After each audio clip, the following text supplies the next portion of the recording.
Bolehkah Islam dikritik? Tentu saja boleh. Jangan lihat pada orang-orang Muslim, tapi lihatlah pada Islam. Karena kalau kita lihat orang-orang Muslim, biasanya orang-orang Muslim itu akan bikin kita kecewa. Ada orang Muslim yang melakukan sesuatu yang buruk, itu kayaknya dosanya lebih banyak yang terjadi di pesantren. Akhirnya orang menyalahkan Islamnya. Akhirnya orang-orang tuh males untuk masuk pesantren. Assalamualaikum warahmatullahi wabarakatuh. Teman-teman sekalian selalu dirahmati Allah. Sekedar untuk menyampaikan seperti biasa apa yang mengganggu pikiran saya dan coba untuk saya sikapi supaya juga mudah-mudahan teman-teman mendapatkan manfaat. Ini tentang kritik. Dan saya secara pribadi itu pernah ditanya apakah Islam itu anti kritik. Jawaban saya tidak.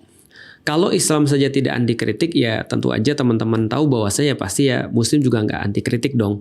Cuman problemnya kalau aku pikir sih bukan hanya masalah kritik ataupun anti kritik, tapi sebenarnya kritik kita itu bisa membawa pada sesuatu yang produktif atau enggak. Itu sih menurutku pertanyaannya tuh sampai di titik itu. Karena gini teman-teman sekalian, kalau kita bicara tentang bolehkah Islam dikritik, tentu saja boleh. Walaupun orang-orang Muslim percaya bahwasanya Islam itu adalah agama yang sempurna. Jadi kalau seandainya ada orang yang mau mengkritik Islam, ya dia boleh melakukannya. Meskipun kalau yang kita yakini tentu saja pasti akan ada jawaban atau akan ada keadaan di mana Islam tuh kayak lebih bisa lebih daripada apa yang diduga atau bisa mengatasi daripada kritikan-kritikan tersebut.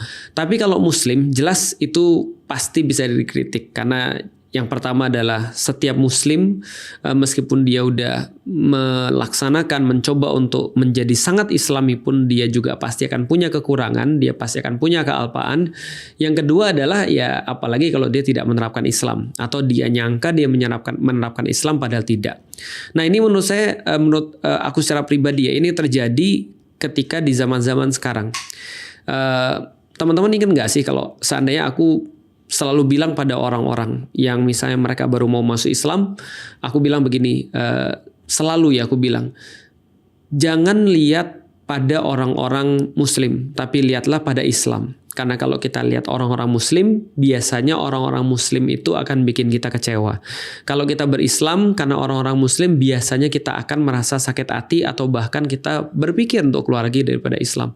Kenapa bisa begitu ya? Karena realitasnya itulah Muslim yang kebanyakan kita lihat justru mereka tidak menerapkan Islam atau mereka menyangka mereka menerapkan Islam padahal mereka bukan Islam, atau yang sudah Islam pun atau yang sudah baik pun, sudah soleh atau soleha pun, mereka masih punya kemungkinan mereka tuh lupa dalam mengaitkan antara kehidupan mereka dengan Islam.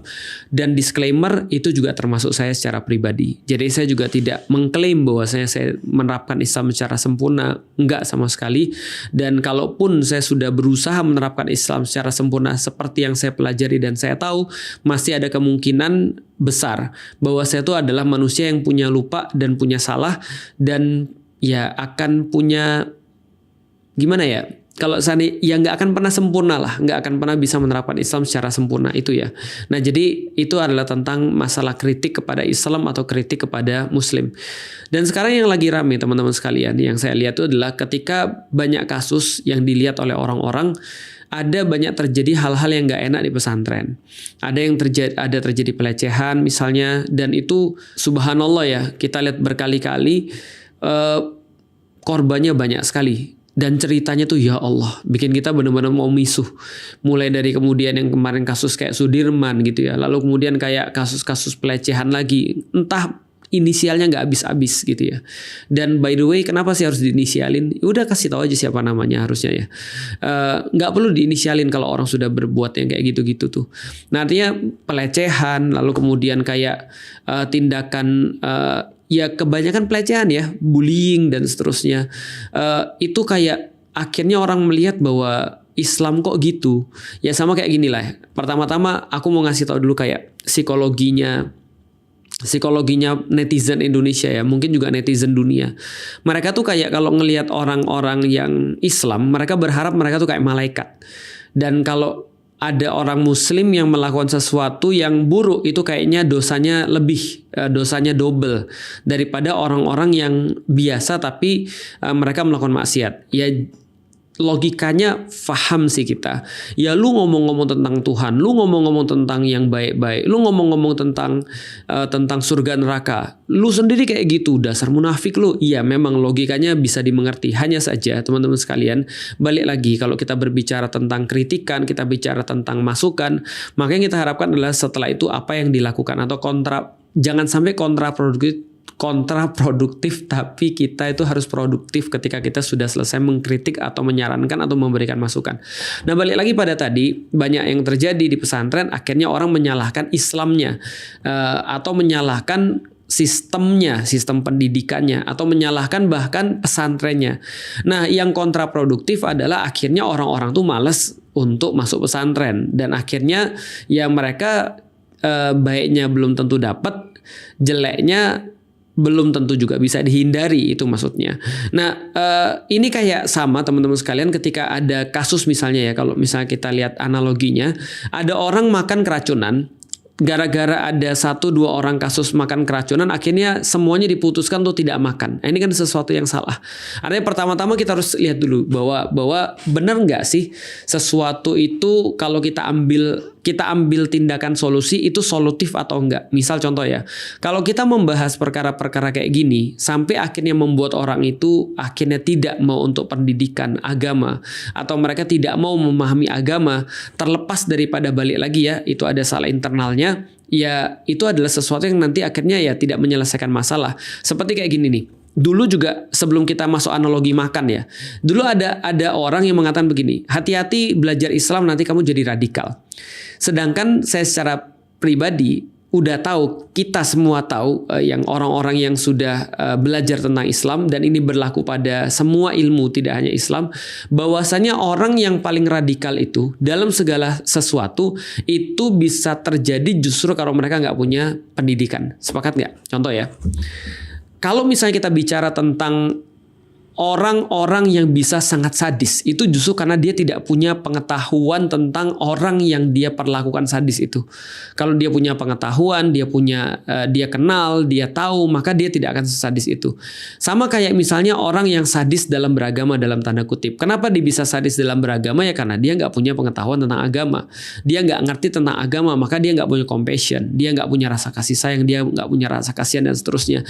Artinya ilmu itu atau pendidikan itu justru membuat orang tuh lebih di tengah, lebih moderat, lebih terjaga. Artinya kalau ada orang bilang hati-hati belajar agama, nanti kamu jadi ekstrim. Ini contohnya ada orang belajar di pesantren, dia jadi ekstrim, maka kamu harusnya nggak usah belajar agama. Nah, ini adalah solusi yang tidak solutif, malah kemudian mengakibatkan masalah, karena ketika orang nggak belajar tentang agama, orang malas pergi ke pesantren, ditakut-takutin, ujung-ujungnya justru dia jadi orang yang jauh daripada agama dan akhirnya bisa dibodohi atas nama agama, kira-kira begitu, karena dia nggak ngerti kan maksudnya. Nah, sama kayak orang ketika makan tadi, ketika orang makan lantas kemudian keracunan, solusinya adalah jangan makan.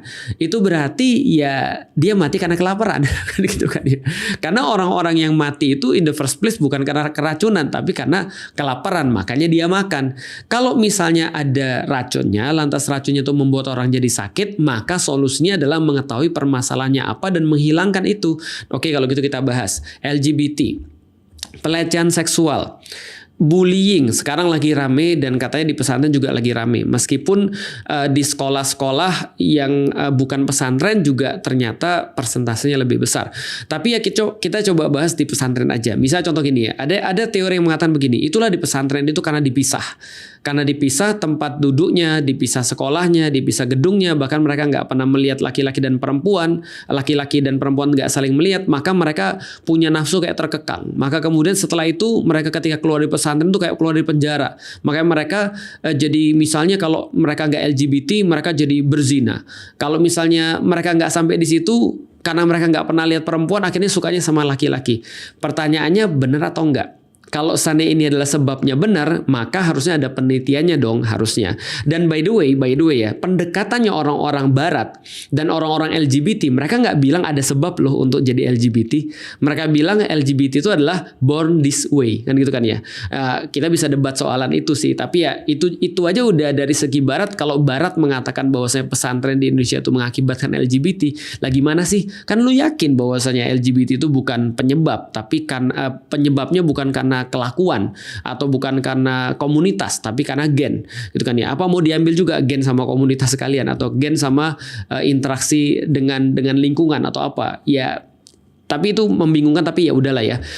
Katanya seperti itu. Emang benar, belum tentu juga. Karena ternyata di sekolah tadi ketika ada orang yang dicampur pun ya mereka juga berzina juga. Bahkan kalau misalnya kita lihat ya, kota-kota dengan tingkat hubungan bebas yang paling tinggi itu kalau nggak salah, mohon maaf nih, kalau nggak salah mana? Bandung sama Jogja ya. Atau kota-kota pelajar lah ya, atau kota-kota yang banyak mahasiswanya ya. Nah, itu kan pergaulan bebas. Artinya pergaulan bebas dari dulu sudah menciptakan adanya hal-hal yang bersifat seksualitas tadi, hubungan seks bebas, ataupun tadi pelecehan seksual dan segala macam itu udah dari dulu. Jadi kalau menurutku ya itu kayak dibebankan total di pesantren kayaknya nggak pas juga. Kenapa harus pesantren yang digarisbawahi? Padahal pesantren itu adalah justru kalau kita lihat ya, dari segi pendidikan, kalau diterapkan secara benar itu lebih aman. Contoh kayak gini ya, nih sederhananya ya. Dari segi siswa, kalau misalnya satu kelas siswa biasa itu ada 40 atau 50 orang, kayak di zaman saya misalnya, tentu saja itu agak lebih sulit ngaturnya daripada ketika cuma misalnya 20-30 orang atau bahkan di bawah 20 orang. Dan pesantren-pesantren zaman sekarang, kalau misalnya teman-teman lihat ya sekitar segitu aja. Tapi banyak ustadz yang pesantrennya itu bahkan sampai 100-an orang. Nah itu berarti masalahnya ada di situ.